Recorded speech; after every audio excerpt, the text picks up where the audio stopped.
எனக்கு அடிக்கடி வர காமெண்ட் டிஎம் வந்து என்னென்னா, இதுக்கு முன்னாடி நீங்கள் பேசாமல் தானே இருந்தீங்க, இப்போ எதுக்கு பேசுகிறீங்க அப்படிங்கிற ஒரு விஷயம் வரும். அதுக்கான பதில் தான் இது. டெய்லி காலையில் எழுந்திரிச்சோடனே நான் டிவிகே சப்போர்ட்டர்ஸ், அது எந்த கட்சியை சேர்ந்தவங்களா இருந்தாலும் சரி, நான் டிவிகே சப்போர்ட்டர்ஸ் வந்து காலையில் எழுந்திரிச்சு வெளியில் வர ஃபேக் நெரேட்டிவ்ஸ், ஃபேக் நியூஸை ரிசர்ச் பண்ணி டேட்டாவோட இதுதான் உண்மை அப்படின்னு ப்ரூவ் பண்ணி வீடியோ போடுறதே ஒரு வேலையாக போச்சு ஒன்று.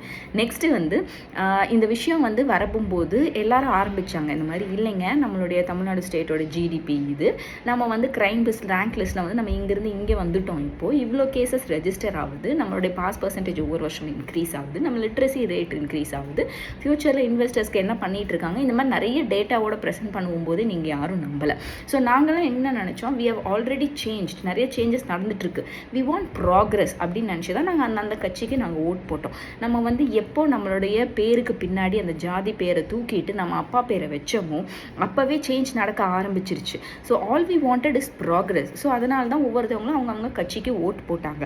நீங்கள் சேஞ்ச் வேணும்னு சொல்லிட்டு இந்த கட்சிக்கு ஓட்டு போட்டிங்க, என்ன சேஞ்ச் எதிர்பார்த்தீங்கன்னு எங்களுக்கு தெரியல, என்ன சேஞ்ச் நடக்க போகுதுன்னு இன்னும் தெரியல. ஸோ இது வந்து ஒரு தப்பான இடத்துல போயிட்டுருக்கு அப்படின்னு சொல்லிட்டு எல்லாரும் சென்ஸ் பண்ணனால மட்டும்தான் அப்போது இருந்த அமைதியாக இருந்த ஒவ்வொருத்தரும் இப்போ அவ்வளோ வீடியோஸ் போட ஆரம்பிச்சிருக்காங்க. அதனால் மட்டும்தான் இவ்வளோ வீடியோஸ் நீங்கள் பார்க்குறீங்க. நீங்கள் இதுக்கு மேலே அமைதியாக இருந்தால் வேலைக்கு ஆகாது, we have to talk, we have data அப்படின்னு சொல்லி தான் ஒவ்வொருத்தரும் உட்காந்து மெனக்கெட்டு வீடியோஸ் போட ஆரம்பித்தாங்க, இதுக்கு மேலே அமைதியாக இருக்கக்கூடாதுன்னு.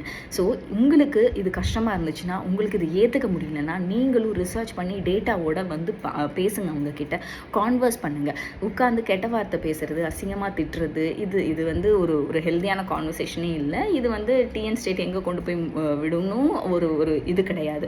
ஸோ ஹெல்தி கான்வர்சேஷன் வச்சுக்கோங்க.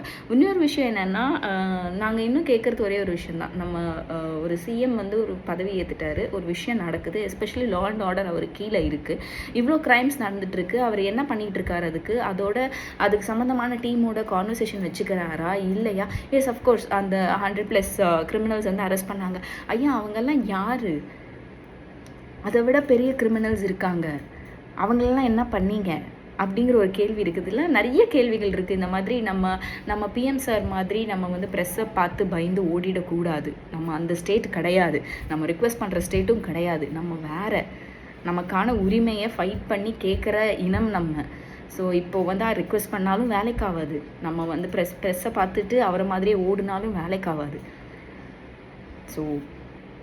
So that is why you guys are seeing a lot of videos nowadays. So if in case you are opposing with the fact the people are saying, please go have a healthy conversation with them.